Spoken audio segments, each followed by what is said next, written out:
Welcome to our podcast.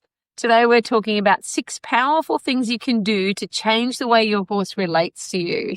So this is going to be a good one, and it's brought to you by our sponsors. Equine Evolution Training Aids, which the new Etsy store is up and running and going full guns, and there's more stuff arriving. Really exciting. We've got chocolate-coloured gloves, black, white, navy. Oh, they'll be on the shop very soon again, won't And they? you're adding a training halter. We're doing some rope halters with some really proper good training halters. So and we're our gonna get iconic hoodies back in those. Hoodies stock. are back. So There's it's lots of cool exciting. stuff about to go back on the store. Yeah. So here we go with the 6 powerful things you can do to change how your horse relates to you. And of course, the first one of those is bonding. Like leg hugging. I call it leg hugging. Leg hugging. Is it leg hugging? No, it's Yeah, not. you It's can not try. leg hugging. No, because you're not a tree hugger, so it's not a leg hugging thing. Well, I think that there's a lot of different things that you can do in order to bond with your horse. One of my favorite things is to jump into their routine. So we normally, I don't know about you, but we have a big business to run and there's always things happening. But every now and then we just spend the day down here and actually hop into the horse's routine. I help put the horses out in the morning. I fill their waters, I scrub their waters. And when I'm doing that, I'm starting to really feel, okay, why hasn't he drunk enough water? Oh, okay, that water's sitting there. It's a little dusty in that corner. So bonding, I'll show you some really beautiful, natural, loving bondings. But bonding can also be about noticing stuff that you're too busy to notice. You know, like where my horse was eating his hay, it was next door, and he was getting a little bit frightened by the things that were happening next door. So I picked his hay net and moved it over a little bit closer to the back of the wash bay so that he could relax and eat his hay. Oh, baby. Poor baby. But I also noticed when I was cleaning my mare's stable that it was a lot wetter than I had realised. And so I changed the way that I wanted her box done. So bonding, practical bonding, take a day off, do everything with your horse yourself. Put it out in the paddock, bring it in, clean their stable, make up their feeds, make up their hay nets. And there's a whole lot of stuff when you do absolutely everything yourself. Some of you may already do that. But so for those of you like me that are running a company or that are adjusting your horse, I find that when I do that with my horses, they're looking for me at their gate. They're really excited. They really enjoy it. And I'm picking up things about them because being a dressage rider isn't just about riding dressage. It's a whole holistic approach to your horse and knowing your horse and picking his feet out. Geez, they're a little wetter. The groom hasn't mentioned that. Or I really need to get some better drainage at the front of his paddock. Because managing your horse is 90% of having a top horse, isn't it? Oh, it is. Yeah. And that's, so many things, working with students more and more nowadays. And I've got one student at the moment I'm doing a lot of work with up to 3 times a week, and just little things that I've been showing her, and she's like, oh, wow, that's incredible. Like, that's just something extra for me to do to make my horse just go better. And it's just little things, making sure their feet are picked up properly, making sure that they're happy. All those things. Yeah.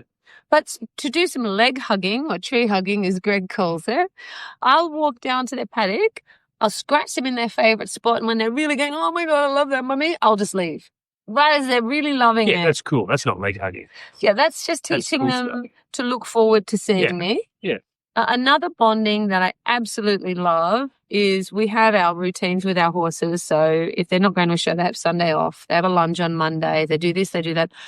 I will start doing little things like instead of working them, I'll bring them up at the time they normally get worked, give them a big scratch in the wash bay, take them for a bareback ride, or just take them down the back and not school them at all. So I'm bonding with them by saying, I'm showing up for you regardless of whether I want to work you or not. Yeah.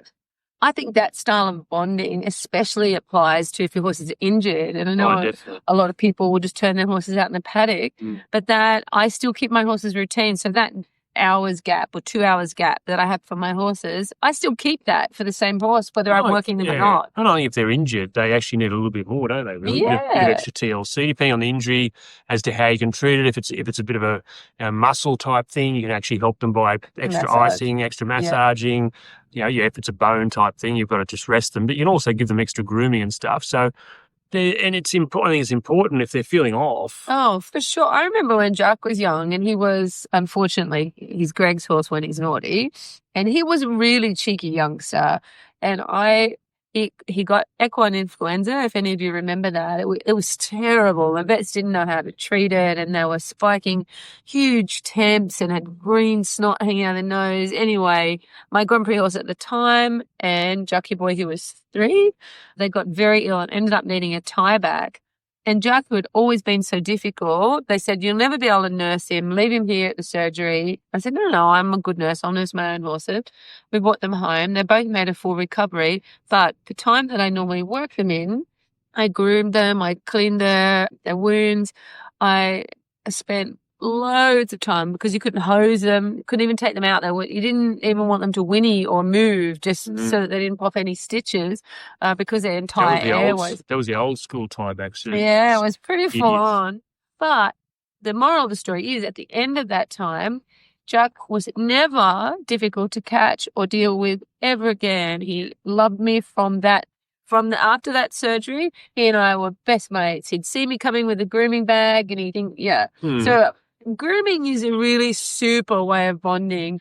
But I think for horses that aren't naturally wanting to bond to people, foals, etc., do something they love and then walk away while they're still, so they have a nice imprint that being with you is fun. Yeah, exactly. Yeah, I quite often just walk into the paddocks for the young horses and I'll just walk past them and give them a scratch and then walk by. Yeah. Because then they're looking for interaction rather than you going in there and spending hours with them, crawling all over them and leap hugging them.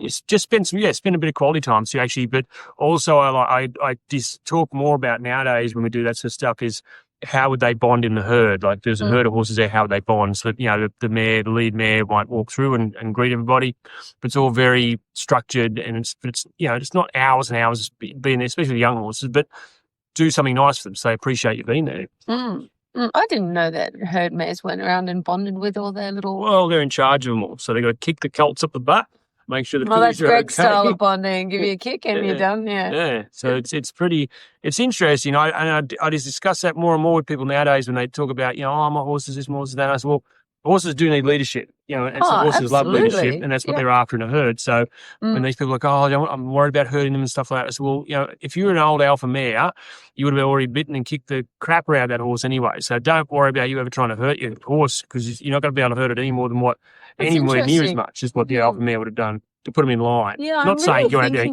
kick your horse all the time, but no, we don't believe in kicking them, but discipline and structure and boundaries. Horses crave leadership. And I read it was a really good write-up I read a couple of weeks ago by a big American trainer.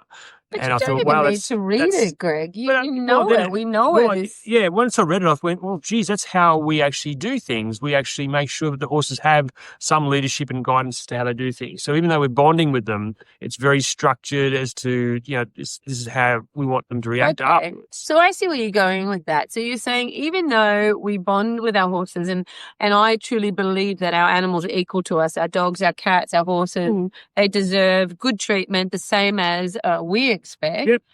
But I am definitely in charge of my herd. I am the head mare here, and Greg would like to be referred to as the stallion. The old stallion. And mares and stallions do share leadership. They both have a different head role, and mares will often have... Stallion doesn't do much leadership at all. He's only there for one reason only. The alpha mare is the one that is telling but he will go ahead and look for grass and sense danger, so he has a role. Yeah. And the mares respect the stallion. So you get a little bit of respect. Oh, poor Greg. I'm about 20th in line here. Yeah. Anyway, where was I going with that? I was wanting to tell you that I think... okay. So yesterday I had a troll on one of my posts and I was showing how when you want to bring a horse up in the bridle, specifically blue, that you give your hand forward and raise the hand a little bit. So rather than carrying your hand down here, your point of contact is here. So how did the leg hugger troll you about that? She said, and then I said, and if they don't come up, you touch with the leg. So she took from that. So you're forcing him because when he doesn't come up, you escalate and kick him, basically.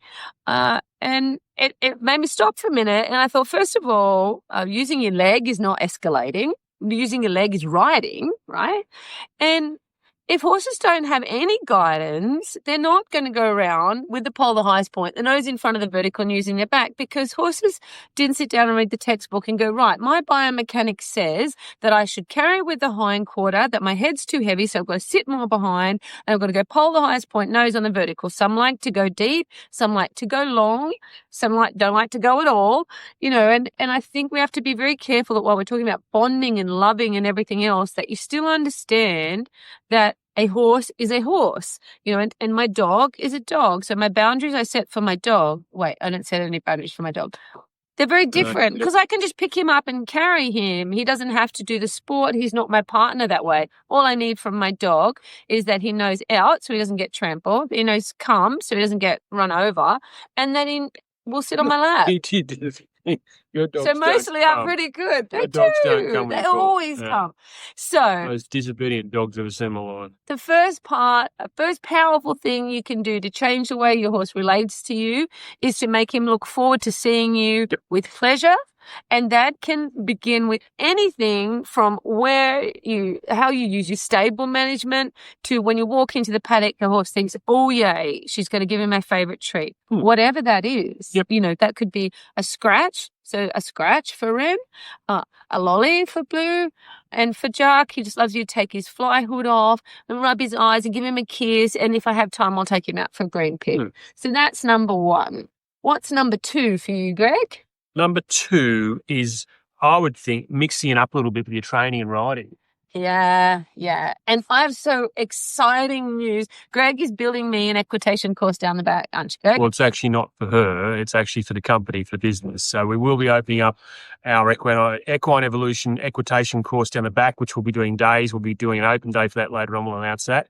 But we do a lot of work in that because we don't use our back paddocks anymore, really, for mares. We've got some yearlings down there at the moment in one back paddock, but there's one back paddock totally empty.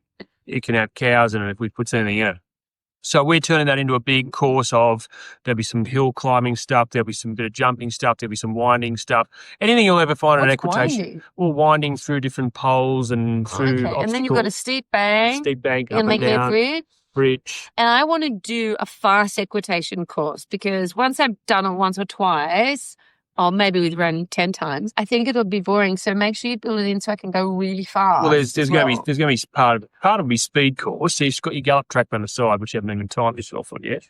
So that is a challenge. And then part of it will be a speed challenge, but part of it is just to be, it will be where, I see a lot of the girls all join up and go to the local Skyville National Park to do trail riding there. That'll be that sort of thing there. We'll actually incorporate with some groundwork, possibly in the morning tea, and then go down the back to the equitation course and have some fun down there and, finish up by lunchtime. Yeah, enough about your courses, Greg. Yeah. What we're saying is there's also a dam down there that the horses can have a little paddle, which really does present some exciting paddle in that dam. Why? I wouldn't. I already did. I've had a machine in there. I wouldn't paddle in there.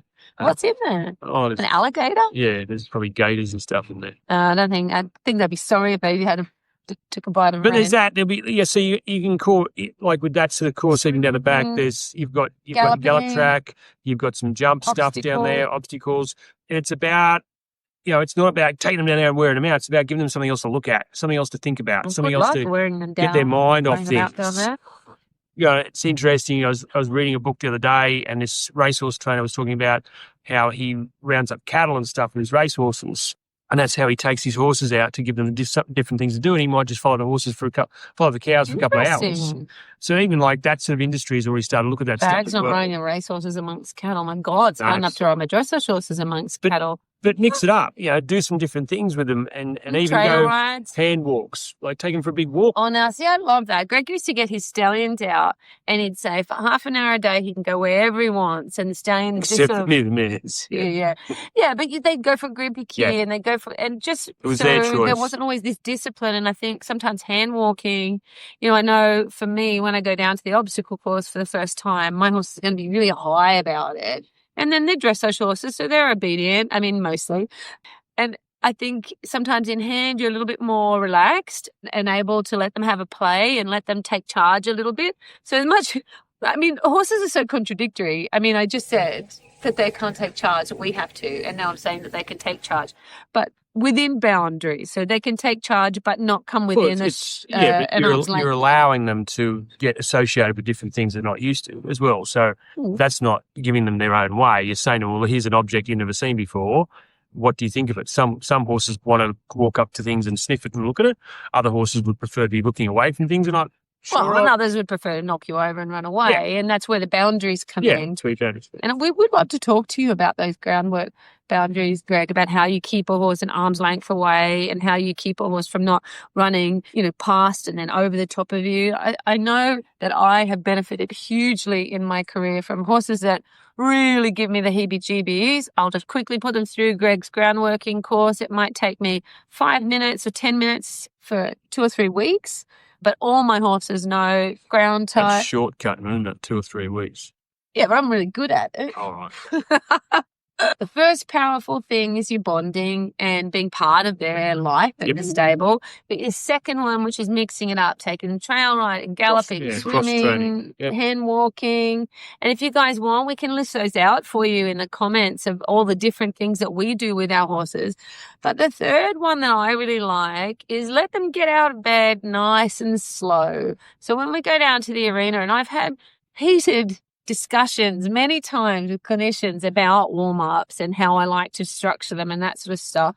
I think the big majority of riders just say, right, you come down and you work, and that's that. And they've got the big suspended trot from the beginning, and they're up and they're this and they're that. And I think that is really, really hard on the horses mentally and physically. I've seen horses standing in stables, tacked up with side reins on.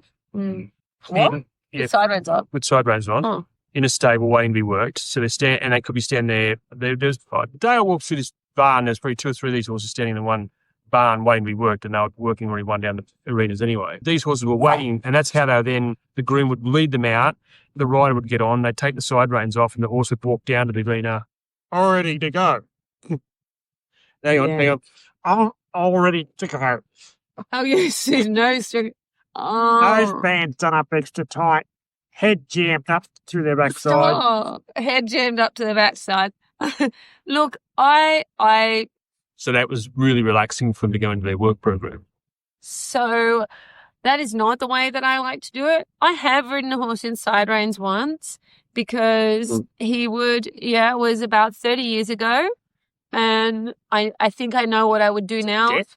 At the time, I didn't know any better, but he would jam his head in the air and he would bolt, and he used to run straight at these bushes at the end of the other arena and just run straight through the bushes. And I remember riding down with the side reins on and thinking, I hope I don't die today. It was obviously before she met me. Yeah.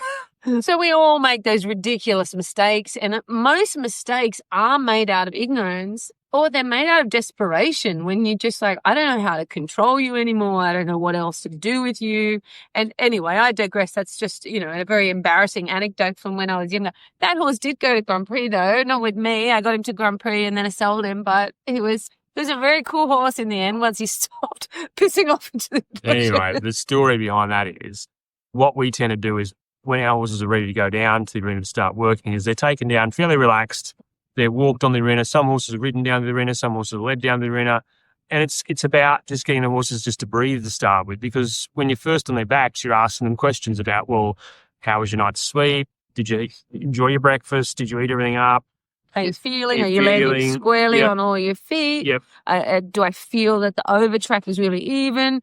But it's a little bit like everybody gets out of bed different, don't they? Like Ren gets out of bed and she's just like me. She's ready. She's ready to work out. She wants to get out of the box. She wants to go.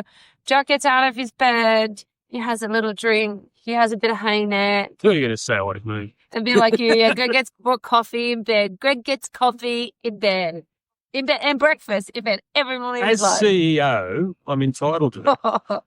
So I think take note of what your horse likes. For Ren, I do insist, because she's not an older mare, but she's not a baby anymore, and I work her straight out of her box now. So as our horses progress through, the higher the level, the earlier they get worked. So I work it from the Grand Prix ones down the line. So the first couple work straight out of their stables. And I think that liken it that everybody has a different morning routine that works. Andy absolutely loves to lay in bed, have a little bit of a scroll through. She might listen to a meditation. She'll cuddle the dogs for a while, whereas I jump up and I'm cracking on straight away. So taking your horses down, certainly like Greg's demo, you don't want to do that. But let them come to it. If they like to stretch a little first, if they like to go and canter 2-point, I think that's really important to do an actual loosening, warming in phase before your actual, let's start to push uphill, let's make our half holds. Just let your horses just get out of bed a little bit. Yeah. So number 4 is a really good one and very hard for some people when their ego gets involved. But a really good way of changing the way that your horse relates to you and the way that you relate to your horse is to take stock of your horse's limits, okay? Which means that if you have a horse who has a wonderful trot and a wonderful canter, but a fairly ordinary walk, by accepting that your horse has only got a 6 out of 10 walk, you won't push him past his boundary, and he won't then find that you're putting a lot of pressure on him for something he's got no talent to do. So if I took Greg on as my ballerina partner, Perfect.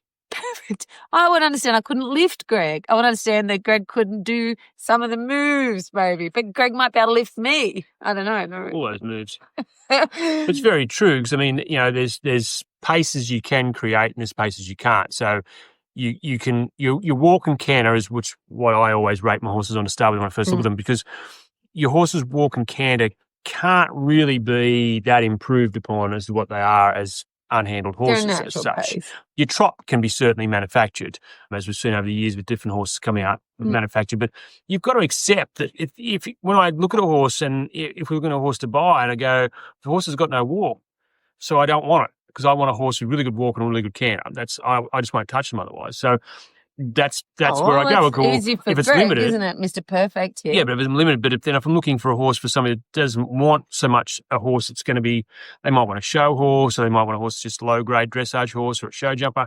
I mightn't want to look for that so much. I might look for something that's a little bit different and say, okay, well, that's, it hasn't got a great walk or canter, but look, it'll be fantastic for you because you can still get a really good, work out of the horse. But they do have limits, don't they? Like, we judge horses as we look at them for people and say, well, this is a medium advanced horse. It'll never really go that much higher probably because it mightn't be conformed properly, or it mightn't be a good thinker. Or I agree, there's conformational limits. So a horse that's high behind is really going to struggle to sit. A horse with a slightly faulty temperament, which could be because it's got ulcers. It could be because its hearing is uber sensitive. It could be because it's bred to pull a cart or it's bred to race, and so it's going to have temperament bars.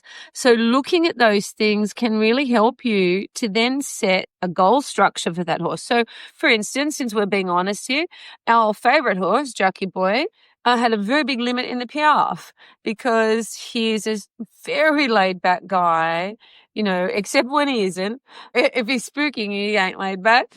But the thought for him of trotting on the spot where he could stop and have a cuddle just blew his mind. He could never understand it. He was very quiet about it, but he would honestly, the minute your leg would come off, no matter how many voice cues you'd put in there, he would go to sleep. And he had a very lazy hind leg, has a very lazy hind leg. He can piaffe for a 10 if all the planets align, if it's freezing cold, if he's feeling really, really happy that day, he hasn't had too much work that week. Rock band next to the arena. If Greg's piaffe trained him the day before for me, loud music, he might, still not a 10. No. Oh, well, maybe if Greg's helping him from the ground, if he sees Greg just quietly lift his hand like that, he knows that on the lunge he's got to get active.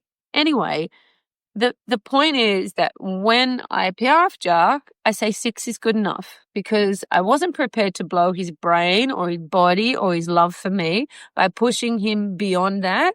The likelihood of getting beyond it was low anyway. And somebody said to me once that she couldn't believe that I accepted that. And I said, physically, he's a long horse, so he find it hard himself. Mentally, he's a laid-back sort of dude. And it just, his balance and those conformational things made it really, really hard for him. And Well, as you said, like you could have pushed him and maybe got some scores, but then you would have lost probably a lot of your other work as well. then I wouldn't have a lovely 22-year-old horse that's happily looking after my daughter, because I would have had to gallop him away and bring him back and gallop him away till he was completely wild. And, a horse has only got a finite amount of steps in their body. And if you're going to use them up for that kind of thing, it didn't interest me. I loved the horse. But what surprised the other rider was that I wasn't saying, oh, my horse is the best horse in the world and he's going to be the next Tortillas. I accept that. He's not. He was not going to be that. But he could bloody well half pass for always a nice 8. And, well, I shouldn't say always, but if I got it right, it was always an 8. He canter pirouettes for an 8, his extended canter, his 2s, he often got a 9 for. So those things, by accepting the one thing that was never going to be amazing and just finding really good tools to help me build it, then I was thrilled with him when I got a good one, rather than being angry with him when it was a bit ordinary. He had an incredible walk and canter as a baby, but his trot was laid back, and his trot. But his extended trot, he'd often his get extended trot was quite good, but he couldn't be manufactured into that collection type stuff. He just didn't want to do it. So it's like, well, do I wreck my horse to try and get it? No point, because that's his limit. Absolutely. But I don't agree that he wasn't good in his collection stuff. It was just the piaffe he found. Well, I thought he had. I mean, Greg knows how much work I put in on the other collect. Like, he did take 3 years to learn a canter pirouette. So you're right. Okay, I'll give you that one. So the next point that we come to is accepting your limits as a rider. So we've accepted the horse's limits. What riders have to accept about themselves. So if you're a very fearful rider, it's okay. That's okay. Make sure you get a quiet horse. Make sure you have your horse stabled, or a riding friend you can go with. We all have personality and, PTSDs, and we all have things that will limit our ability to be an Olympic gold medalist. Well, you got to be honest with yourself. I quite often, because a lot of my clientele are a lot of ladies returning to riding and stuff like that, and sometimes they come in on these off the trackers, and they're difficult horses sometimes, or they might have a horse. Now, off the trackers for off the track breds. Off the trackers, might be a standard bred. I can never do the OTTBs or whatever it is. OTTBs. But look, one of the things I always say to them, look, how brave are you as a rider? How confident are you? Are you a nervous rider? And I say to them, please be honest with me, because as a coach, I have to be able to help you with that. I mean, if you say, no, I'm the bravest rider in the world, and you're not, I work it out pretty quick anyway, don't worry. But it's important to be honest to yourself. And I say to them, if they are, I say, well, thank you for being honest, because I can now help you better in your journey to get there. Yeah. Me, for a short period of time, I couldn't put weight in my right ankle. And so that was a big limit to accept. So I had to ride without stirrups, so I didn't pull my saddles off kilter. Yeah, so it's a physical limit. And instead of making that, oh my gosh, you idiot, you're pulling the saddles offside, and I just accepted that until that ankle healed, there were going to be like no collection, because I don't want to collect when I can't put enough weight in that right stirrup. I'm still struggling with it a little bit. You're probably not. Some people won't be good for young horses. Some people might be good for lazy horses. Some people might need a horse that's a bit more firecracker. But outline that for us. Why wouldn't you be good for a lazy horse? Well, if you're a fairly laid-back sort of person that doesn't really want to get up there and kick along, or you're very unfit, if you're very I agree. I spend more time with my horses than I spend with you. So I think that my personality, not so much limits, but our personality types really make a difference to what horses we have. So Jack being laid back, I just love him. I find him so restful and beautiful. And other riders said to me, I don't know how you ride this horse. It's so lazy. But I actually think he's got a brilliant work ethic. He's just... Well, yeah, but you can energise him. But the thought of moving his body, he's just like... Yeah, but if you're a lazy person to start with, or a very unfit person, the last thing you need is a lazy horse, because you're not going to be able to get it going. Well, as a professional, I've got to get everything going. So I go with the hot ones, the irrational ones, the rational ones, the plotters, and I just adjust my personality to it. But I think understanding your own personality is really important in bonding with your horse a little bit better, because if you are electric and your horse is electric, that they're going to be things that you need to really address. For instance, you could meditate and just drop your energy before you get onto those style of electric horses. Oh, yeah. So number 6, and the most powerful one of all, of changing the way your horse relates to you, is to change your energy. Because So what, drink red cordial? But you Have a give, Coke. yeah, I like that too. You give out an energy. So it is scientific. So your heart has a bioelectrical impulse that the horses can sense from up to 5-6 feet away. When you start getting into the more hippie side of it, like your good energy, bad energy, whatever, all I know is for certain that if I'm in a bad mood, my dogs know. If I'm in a good mood, my dogs will dance around me. If I'm in a sad mood, my dogs will come and hop on my lap and comfort me. Same with our horses. What I find with the horses, though, is that they don't respond well to feeling sad, to feeling angry. They're not like the dogs that come up and want to help you and absorb that bad energy and give you good energy. Horses actually have an extremely negative response to anything that isn't, to me, a calm or joyful energy. It's quite true. I mean, I was just thinking there, sitting there listening to your hippie thoughts then and thinking back, over the years. Seriously. Sitting there listening to your hippie thoughts. And I've dealt with some pretty tough, old, gnarly remedial breeding stands over the years. I still fair bit of contract collecting with AI and stuff. And if you walked into a box with a horse with no confidence or the wrong energy, you'd be nailed. I remember walking to a barn one day at a veterinary clinic and they had signs all up, do not enter, horse bites, kick strikes, and hanging outside his box was all these chains and bits. And, I went to walk away and the vet nurse said, "What are you doing?" I said, "Oh, I'm not touching this thing. It's mad." And she said, "No, you'll be fine with him." I said, "Oh, thanks very much. Nobody else will catch him, but I have to." And, and after dealing with stands, all those years, it was very lucky that I've done that, because I walked into that horse's stable and just spent 30 seconds just having a yak to him about life to start with. I didn't beat the horse up. That's not energy, that's skill. But I had to change my energy. I couldn't walk in there and go, "Oh, mate, you're right." How did you do that? Oh, be careful. How did you do that? To go from thinking he was a man-eater to feeling confident? Oh, look, I just walked in there and went, "Look, mate, this is the story. You'll be okay. We can get along with this, and we're going to go out there and have a good time." Oh, okay, so Greg just went, "You'll be right, mate." Okay, so we don't need you for this part of the podcast. You'll be right, but mate. It is true. You've got to be able to change your energy. Like if I go in with a very nervous horse, a baby that is very nervous, just been weaned, for example, you've got to make sure you're very. Okay, again though, Greg, that's a skill set. No, it's changing your energy, dude. But we can Don't drink coffee when it you go to do does change your energy for sure. But that skill set of knowing what to do with a nervous one, what to do with a flighty one, what to do with an angry one. Yeah, but I that's think, just me saying how good I am and that I can change my own energy. But Greg's basically saying it's probably a bit too of a blanket rule, but do the opposite. If the horse is aggressive, you need to be open and friendly. But, I mean, aggressive horses, again, I really wouldn't advise you go near them unless you're highly skilled. What I meant by your energy is your mental health. Okay. If you have bad mental health and you're suffering from depression and anxiety, your horses are going to pick it up. It's going to affect the way that your horses relate to you. It's going to affect the way that your horses respond to you. So, but we use horses for that purpose too. Yes, but that's all also structured to help. I would be a mental person if I didn't have my horses. My horses, no comment, thank you, Greg. My horses. Think about that for a minute. My horses keep me whole and happy, but if something has deeply upset me, I will quietly rewire before I go anywhere near my horses because they don't like it. Oh, so it's not about. But if you're feeling sad, for example. Yes, my horses are happy for me to be near them if I'm calm and sad and just want to stroke them. Yeah. And if you have, an inner anger and you need to be around the horses to feel nature and calm down, that's fine. But if you are truly suffering and it's right at the surface, take the day off from your horses. Don't work with your horses when you're in a bad headspace.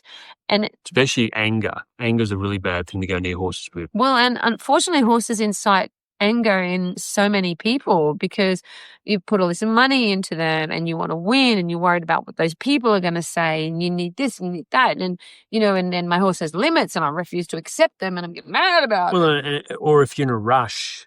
That's the thing. Yeah. So, look, no, watch. Yeah, we don't wear watch. You're in a rush. Never in a rush, but I'm we always do getting have in a long trouble. day. Yeah. But I think taking care of your mental health is that saying if you're okay, everything's okay. So I need to be okay every day because my job, I can't say, well, I'm not going to ride today because, that client's really pissed me off. Like I need to do my job. So I have methods of recentering fairly quickly. It's not always possible. They're definitely because it's Scotch. no, it's not always possible because when Greg pisses me off, it's really hard to rewire. Oh, I rewire very easily with a Scotch. Do you? Mm. Do you? So, but you shouldn't be drinking near horses anyway. But I don't. That's a sackable offence. Yeah. I agree. I do think though, there's times even for me, like I'm dealing with my girlfriend being very, very ill and it's tragic and I'm grieving for her very deeply. And when that overwhelms me, I only walk down the back. I'm skilled enough that I'm able not to upset my horses, but I can't think clearly enough to train. There's a sadness and a heaviness. But I think understanding that, but then I think it's still a good thing to go and spend time with your horses too, because it always. Yeah, they make you breathe. Yeah. They make you feel human again, make you feel whole. Yes. And again, a contradiction. Don't go near your horses when you're upset, but you need to go near your horses so you're not upset anymore. But, horses are that contradiction. But I guess what we're saying. Well, don't go and try and train them. Just go and be with them. Yeah, just quietly be with them, feed them, groom them, give them a green pick. But do take care of your mental health. And we're just about to put a course out on fear and anxiety, and not necessarily just fear of, in fact, hardly at all. Oh, there's our dog saying hello. Fear of your safety. It's more the fear of, this half pass isn't trotting big enough, and what are those people going to say about me? And that anxiety that we all have from all the peripheral stuff. We're dealing with that in depth. And I think that people having those skills will really help to have a good overall mental health so that your horses see you and respond and think, I like, when you spend time with people that make you feel good and you're drawn to go and spend. Okay, Greg doesn't know that because he's a cranky old bastard. But there's some people that you walk away from feeling more and happy and full of joy. And there's others that you walk away thinking, I could take it or leave it. You want your horse to walk away from spending time with you thinking, I really dig that person. They make me feel safe. They make me feel routine orientated. They make me feel, warm and fuzzy and fed. And that can be different for every horse. For Blue, if you walk away from him without giving him a lolly, he's not going to feel that. Rejected. But we're going to wind up now because that's the 6 things that we do, just on autopilot so that our horses respond to us with love. And I hope that helps you too. We just do it, don't we? That's weird, isn't it? I guess this is interesting because you say to me, we've got to sit down and talk to people about this stuff. It's like, every day, what do you want to talk? They all know that shit. Yeah, and I used to say the same thing, but the more you teach and the more people say, and I have a beautiful student at the moment and she'll often say to me, thank you for sharing that. She'll actually just stop and say, thank you for sharing that. I didn't know that and I appreciate you telling me that. And it can be something as simple as saying, look, I'd really like you to give him a lunge in the lunging system before you get on it because I feel like his skin is really tight. He's got a lot of trauma from, a training regime that he didn't cope with. And she'll just stop and say, thank you for taking the time to tell me that. And I think, because I think as a professional, you often feel like, don't give information unless you asked for it because people are often very, very defensive about what they do. You don't feel that. Greg doesn't feel that. I do, though. I tend to tell people what they need to hear. Yeah. But I told a mother on the weekend that she doesn't like a child, obviously, because she put it on his pony. Killer. I said, you obviously don't like your child. Got an hair in his fair. Yeah. No, she didn't. It was one child. Oh, gee. Well, that's another topic. We're going to talk about returning to training after injury. That's going to be a big one. Horses or human? Training? Human. After injury to the human or the horse? Oh, injury to the human. So, and guys, please do visit our new Etsy shop. We are going to be having the most cool stock coming up. very, very I looked at the soon. list the other day of stuff that Shell's got ideas for to get on there, and you're going to be on there. It's going to be like going to Woolies. You're going to be in there for hours. Actually, not I don't know Woolies, about Coles. Woolies. Yeah, Oh, Coles, why is even it a bit better. more quality than that, But Greg? no, but there's going to be a variety of things. So it won't be just stuff you're not just going to go there and to buy the Equine Evolution training stuff. There'll be things there that you'll think, oh, that'll be handy to have as Yeah, well. for us girls. I'm not going to let the cat out of the bag, but there's some really cool stuff on there. And don't I forget, better get busy and start making stuff. yeah, well, you're not going to make the hoodie. That wouldn't look very good if you made them. Then You feed can bags, staple gun those on. feed bag hoodies, But the iconic hoodie, recycling. we do donate 10% of that to charity. So please do get one. Andy and I wear them. We wear them as pajamas. We wear them under our vest. They're really good quality, and you'll love them too. They're great. Yep. All right. Next time.